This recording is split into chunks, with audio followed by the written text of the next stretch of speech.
حضرت صدیق اکبر امیر آدمی تھے اور ان کا بڑا نام تھا, جانے جاتے تھے. جب انہوں نے کلمہ پڑھا نا, ہلچل مچ گئی کہ ابو بکر کلمہ پڑھ گئے. اتنا بڑا تاجر, سردار, اپنے قبیلے کا مالدار بندہ ابو بکر, حضرت ابو بکر صدیق رضی اللہ تعالیٰ عنہ اتنے بڑا نام رکھتے تھے. اب انہوں نے جب کلمہ پڑھا نا تو ان کے جو دوست تاجر تھے نا, بڑے بڑے لوگ, انہوں نے اونٹ رکھے ہوں, ان کے دروازے بھی اونچے ہی ہوتے ہیں, تو اونچے دروازوں سے اونچے لوگ ہی آتے ہیں. اونچے اونچے لوگ ان کے دوست تھے. کون؟ سب سے امیر آدمی حضرت عبد الرحمن ابن عوف, مکے کے بہترین تاجر حضرت عثمان غنی, حضرت زبیر بن عوام, حضرت سعید بن زید, حضرت طلحہ بن عبید اللہ, یہ ان کے دوستوں کی جماعت تھی. یہ سارے اکٹھے ہو کے نا تو تصدیق کرنے گئے.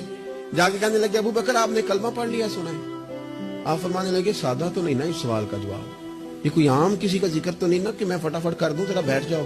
یہ بات میرے دل آمنا کے لال کی باتیں کرے, ذرا بیٹھو نا, تسلی سے بیٹھو. بیٹھ گئے. حضرت صدیق اکبر نے بات شروع کی.